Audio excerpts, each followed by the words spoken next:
दूधकुंडी airfield है, इसका बारे में जितना हिस्ट्री हमको पता चला, ये ड्यूरिंग सेकेंड वर्ल्ड वॉर का टाइम में ये जो एयरफील्ड था इसका इस्तेमाल होता था।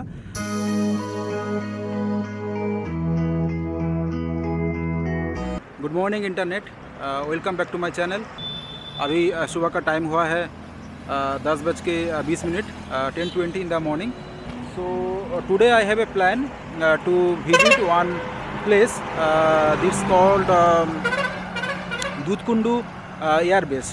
During world war 2 second world war में ये जो एयर बेस था उस टाइम में वो एयर बेस यूज हुआ, कुछ 2-3 साल के लिए वो एयर बेस का इस्तेमाल हुआ था, मगर फ़िलहाल वो जंगल का अंदर अभी जस्ट अबेंडेंट है, मतलब अभी ऐसे पड़ा हुआ है। ऐसे तो वहाँ पे कोई नहीं जाता है, जंगल का अंदर ही है। तो आज जाने के लिए हम सोचे हैं। तो ऑलरेडी मेरा जो सफ़र है, ऑलरेडी मेरा खड़गपुर से ऑलरेडी 20 किलोमीटर मेरा जर्नी हो गया। तो फ़िलहाल रास्ता में यहाँ पे जो जहाँ पे हम खड़ा है इस जगह का नाम है गुप्त मुनि। तो यहाँ का जो बुजुर्ग लोग हैं उनसे हम पूछे तो लोग सजेस्ट किए जो थोड़ा सीधा जाके 2-3 किलोमीटर जाने के बाद एक जगह आएगा, एक छोटा एक बस स्टैंड टाइप का आएगा, इसका नाम है बाली भाषा। तो वहाँ से जाके किसी को पूछना और दूधकुंडी जो एयरबेस कहाँ पे है वो लोग वहाँ पे बता देंगे। तो गुप्त मुनि से निकलते हैं बाली भाषा के लिए। वही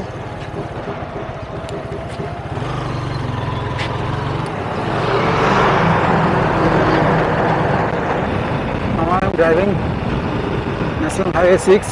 Finally I am reached in Bali Bhasa. So I have to ask anybody where is the Dudhkundi air base. दूधकुंडी ওই যে যেখানে ঢালাই আছে আগে এয়ারপোর্ট ছিল, দুধকুন্ডিতে যাবেন ঢালাই? ওই ঢালাইটা দেখতে যাব। এই সামনেই আছে, এই 2 কিলোমিটার সোজা রাস্তায়। হ্যাঁ, এটা 2 কিলোমিটার যায়। এটা গিয়ে পিচটা শেষ হবে, পিচটা শেষ হয়ে ডান দিকে মাঠের দিকে নিয়ে যাবে। আচ্ছা ঠিক আছে, মাঠের দিকে গেলে ঢালাইটা পাবেন। আচ্ছা আচ্ছা, ঠিক আছে, থ্যাংক ইউ দাদা।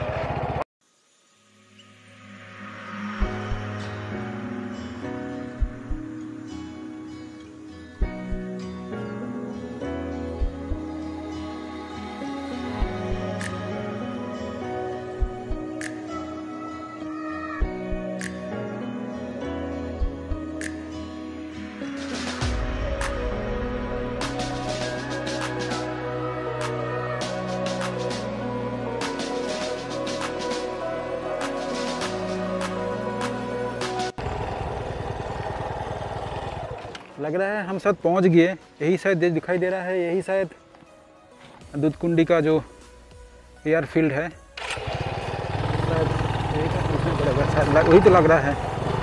अभी तो बगल में देखिए ये वाला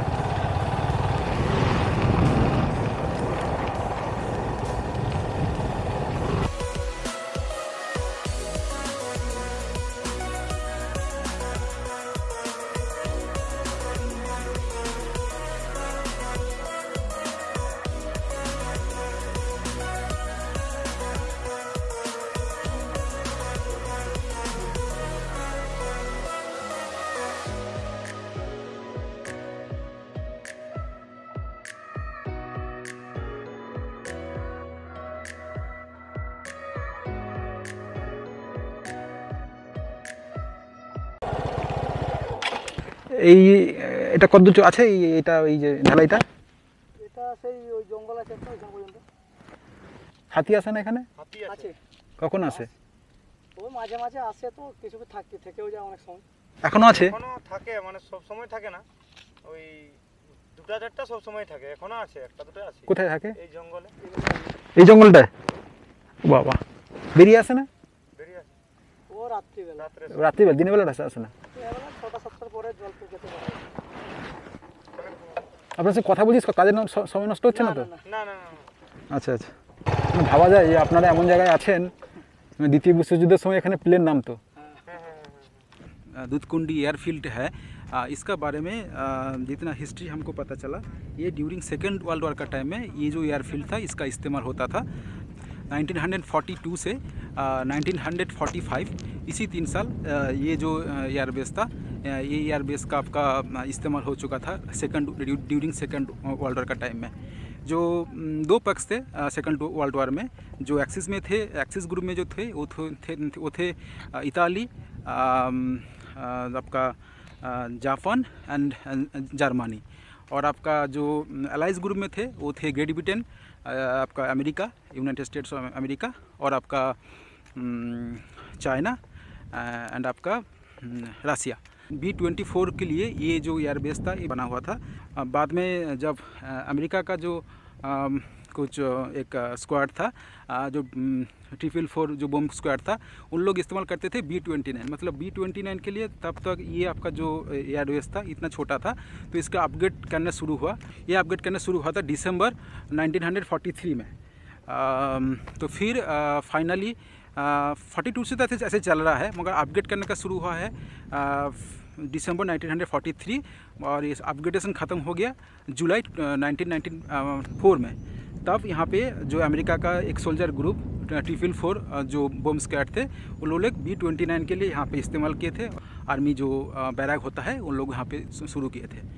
तो जो B-444 जो बम स्क्वाड है उनका लक्ष्य था यहाँ से जो जापान जो है, जापान में जाके बॉम्बिंग करना जापान आइलैंड में। तो फिर तो आपका कुछ सालों बाद तो जो सेकंड वर्ल्ड वॉर का जो मोड़ वो घूम चुका था, तो फिर ये वैसे पड़ा हुआ है, इसका अभी कुछ इस्तेमाल नहीं होता है। और उसका आगे ये आपका जो लैंड था, ये ब्रिटिश गवर्नमेंट जो लैंड को अंडरटेकिंग करने का आगे ये लैंड था आपका झारग्राम जो किंग थे उन लोग का अंडर में थे। तो ये है बेसिकली यहाँ का जो व्यू मेरा पीछे जो दिखाई दे रहा है, ये है यहाँ का व्यू। और ऐसे ही जो आपका दूर में आपको दिखाई दे रहा है, ये पूरा एकदम है। यहाँ पे इस पास में रहने में थोड़ा अच्छा है, उस पास में भी है। तो उसका एक आपको हम एक सिनेमैटिक व्यू दिखाते हैं।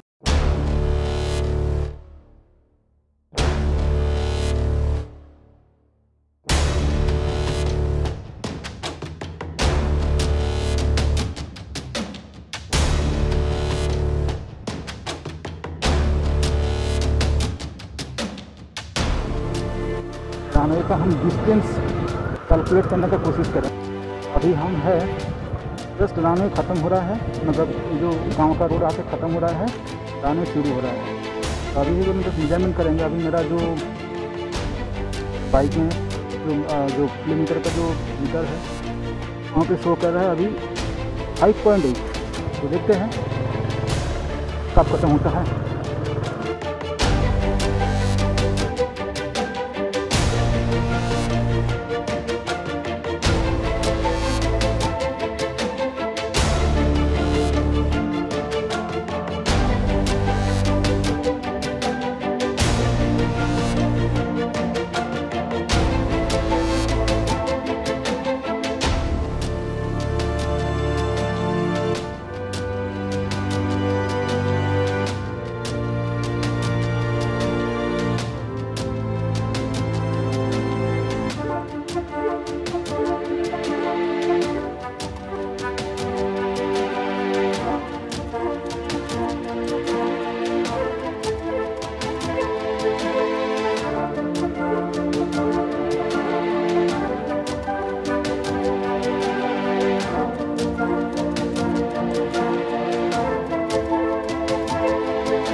देखिए मेरा जो 5.8 में था 6.8 7.8 की शायद हो जाएगा, शायद अभी लग रहा है। सीधा हम नॉर्थ से शुरू किए थे, हम सीधा साउथ की तरफ हम जा रहे हैं। कहाँ पे ख़त्म होता है देखते हैं। तो पूरा एकदम जंगल में आ गया हैं, मोटा मोटी 7.8 7.9 ये तो राना में हम चल रहे हैं। अभी 2 किलोमीटर है पूरा टप्पा। बगल में ये एक ऐसे कोई थोड़ा ऐसे चौड़ा जगह है। ऐसे भी वो पूरा रनवे का बगल में ही है। शायद ये हमको लग रहा है ये आपका ये था जब लैंड करने के बाद शायद ये सब था वेटिंग प्लेस बा स्टैंडिंग प्लेस आप बोल सकते हैं इनको। यहाँ पे शायद ये सब जो प्लेन लैंड करने के बाद यहाँ पे शायद वो लोग प्लेन शायद यहाँ पे रहता था, इसलिए शायद ये चौड़ा जगह है। हमको जो लग रहा है सही, मतलब मेरा जो एज्यूम है। दाएँ भी एक ठो है और एक ठो देखिए बाएँ भी एक ठो ऐसे है। ये देखिए यहाँ पे भी एक ठो है। ये सब था लैंड करने के बाद जो वेटिंग स्पेस। এখানে যে আপনাদের যে রানওয়ে ছিল আপনাদের, মানে সেই দেখে থাকার মধ্যে আশেপাশে কেউ বলতে পারবেন যাকে গিয়ে আমি একটু 5 মিনিট কথা বলতে পারি? ওনার বাড়িটা কোথায়? কোন গ্রাম রাস্তাটা? আপনি ওইটা দিয়ে এলেন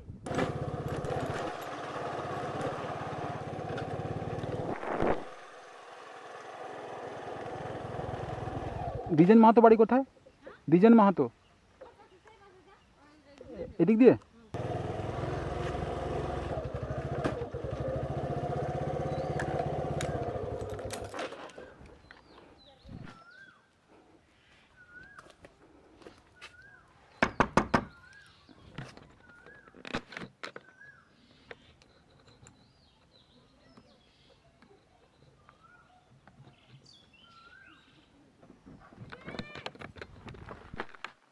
द्विजन बाबू आछन? हम दूधकुंडी गांव में आए, मतलब खुद का आंखों से एक्सपीरियंस है দ্বিজেন্দ্রনাথ মাহাতো। তো उनका हम घर में आए हैं। নমস্কার আমাকে সময় দেওয়ার জন্য। তো ছোটবেলায় আপনি কি দেখেছেন জাস্ট আপনি সেটা গল্পটা বলুন আমাকে। গল্পটা আমি তখন আমার 5-6 বছর বয়স। আচ্ছা তখন এই এরোড্রাম ঘাটিগুলো হয় আর কি। কি ঘাটি? এই মানে এই এরোড্রাম হয়, যে এটাকে এরোড্রাম তো আমরা বলতাম আর কি। এরোড্রাম সাহেবরা ছিল আর কি। আচ্ছা আচ্ছা সাহেবরা ছিল, মানে কোন জায়গা থেকে জানি নাই, সব ফর্সা লোক। আপনি নিজে দেখেছেন? হ্যাঁ আমি দেখেছি। আচ্ছা ওদের এমপি থাকতো। এমপি বলতে? এমপি মানে মিলিটারি পুলিশে ওরা কিনা এমপি নাকি বলছে। ওরা মোটর সাইকেলে গাড়ি দিত। ওরা তো কোয়ার্টারে থাকতো। কোয়ার্টার ছিল ওটা এটা ছিল সব মানে পার্মানেন্ট দেওয়াল নাই আর কি, টেম্পোরারি দেওয়াল ছিল। এই বাঁশের বাতা দিয়ে উপরে খড়ের ছাউনি ছিল, খড়ের ছাউনি। আর এই সাইডগুলো ওই বাঁশের বাতা এরকম দেওয়া ছিল। তার দুই সাইডে ওই লেপা ছিল আর কি, সিমেন্ট। আচ্ছা আচ্ছা ওখানে ওনারা থাকতেন? ওখানে থাকতেন, ঘর ছিল ওদের। সব সময় ইংরেজি বাজনা চলত। মানে ওদের সিনেমা হল একটা ছিল, সব সময় সিনেমা হল ছিল। হ্যাঁ ইংরেজি ওইখানটাই, ওই দিকে আর কি, মাঠের দিকে। হ্যাঁ মানে ওই সেই ইয়েতে তো এরিয়ার মধ্যেই ছিল। আচ্ছা আচ্ছা সবসময় গান বাজতো ইংরেজিতে ওদের। আচ্ছা এসব আর কি। আচ্ছা আর কি হতো? এগুলো দেখেছি ওরা ওই ওখানে ওরা ইয়েও করেছিল, মার্শালের মতন জিনিস আর কি। জল ওরা নিজেরা ওইখানে তুলতো। আচ্ছা কুয়া, হ্যাঁ সেইখানে স্নান করতো। আপনারা ছোটবেলায় ওখানে গেছেন? ওইগুলা সব দেখেছি আর কি। না একদিন একটা আমি আমার মতো একজন ছেলে দুজনে হেঁটে হেঁটে ওইদিকে চলে গেছিলাম আর কি। আচ্ছা যেতে এখন কামান করে ডাকলো, দুজন গেলাম। যেতে এই দুজনকে দুটা পাউরুটি দিয়ে দিল। আচ্ছা পাউরুটিগুলো বেশ এত বড়। তখনকার দিনে আজকাল পাউরুটিগুলো এত সুন্দর, মানে কিশমিশ দেওয়া। আচ্ছা দুজনকে দিয়ে দিল, দিয়ে বলছে যাও তোমরা, মানে থাকতে দিবেন, ভিতরে থাকলে ওদের অসুবিধা আছে। আচ্ছা আচ্ছা আচ্ছা তখন আমরা চলে এলাম আর কি। আর আপনি ওখানে এমনি প্লেন উঠতে নামতে দেখেছেন? হ্যাঁ ওটাতে নামতে দেখেছি। ওখানে ওদের ঘর ছিল বিরাট, এই লোহার হাঙ্গার ঘর, ওগুলোকে হাঙ্গার ঘর বলতে আর হাঙ্গার ঘর। আচ্ছা আচ্ছা হাঙ্গার ঘর, ভেতরে 2-3টা প্লেন থাকতো। আচ্ছা আর কি অভিজ্ঞতা আছে? ওরা খুব শৌখিন ছিল এমন না। হ্যাঁ হ্যাঁ যদি এক বস্তা ধরুন আলু ওরা দেখছি, এক বস্তা আলুর মধ্যে যে 2-4টা উপরে পচা পায়, সব দূরের গ্রামের দিকে ফেলে দিয়ে আসতো। আচ্ছা খুব টাটকা জিনিস খেত। এই মুরগির যদি অসুখ হয়ে যায়, ওদের সেই গাড়ি মুরগি আসতো। আচ্ছা তারপর সেই মুরগির যদি 2-4টা রোগ হয়ে যায়, আচ্ছা আর ওই গাড়িটার কোনো মুরগিই খাবে না, সব ফেলে দেবে। আচ্ছা আচ্ছা, তারপরে কি এটা কি আমি একজনের কাছ থেকে শুনলাম ওখানে কি জওহরলাল নেহরু নেমেছিলেন? হ্যাঁ, তখন আমি গেছিলাম। শুনো না, জওহরলাল নেমেছিলেন। ওটা কোন সালে মনে আছে? বিধান, আমার ঠিক সালটা মনে তো, বিধানরাই তখন এখানে মুখ্যমন্ত্রী ছিলেন। প্রচুর লোক তখন, কংগ্রেস প্রেসিডেন্ট ছিল ইউএন ধেবর, এটা আমার মনে আছে পুরা, ইউএন ধেবর। হ্যাঁ, আচ্ছা। তখন প্রথম ওই হিলির মানে ওই ইঞ্জিনিয়ারিং কলেজটা, আইআইটি উদ্বোধন করার জন্য না কি জন্য গেছিলেন এইখানে নেমে, আর এখান থেকে গাড়ি করে গেছিল। আচ্ছা, ঠিক আছে, ধন্যবাদ দ্বিজেন বাবু। আপনার ঠিক আছে। আমি মানে ভাবতে পারিনি যে আপনার মতন এরকম একজন কাউকে দেখা পাবো আর কি। गांव का बीच बीच में ऐसे ये है आपका, ऐसे थोड़ा देखिए, ऐसे मतलब कंक्रीट का ये सब है, ऐसे बीच बीच में सब दिखाई दे रहा है। तो द्विजन बाबू जो हमको अभी जो बताए, ये शायद वो लोग, उनका जो ऑब्जर्वेशन है ये था, जब लैंड करने के बाद तो जो जब घूमता है ना, जब जो एयर जेट, जब फाइटर जेट जब घूमता था, मतलब 90 डिग्री जो 360 डिग्री जब घूमता था, तब ये सब जो प्लेस का था सब ज़रूरत पड़ता था उस टाइम में। This is for the day. अगर ये मेरा वीडियो आपको अच्छा लगा तो give a big thumbs up and press the subscribe button, and also my videos share with your friends and your family. See you again in another video. Bye bye। 3 जो गम्बुज दिखाई दे रहा है, 1 2 3, इसका बारे में जितना हिस्ट्री हमको पता चला, ड्यूरिंग मुग़ल पीरियड, खासकर औरंगज़ेब का तब टाइम में ताहिर खान ये जो 3 जो गम्बुज दिखाई दे रहा है आपको, उस टाइम में इसका बना हुआ था। तो चलते हैं और गम्बुज का अंदर में क्या है देखते हैं।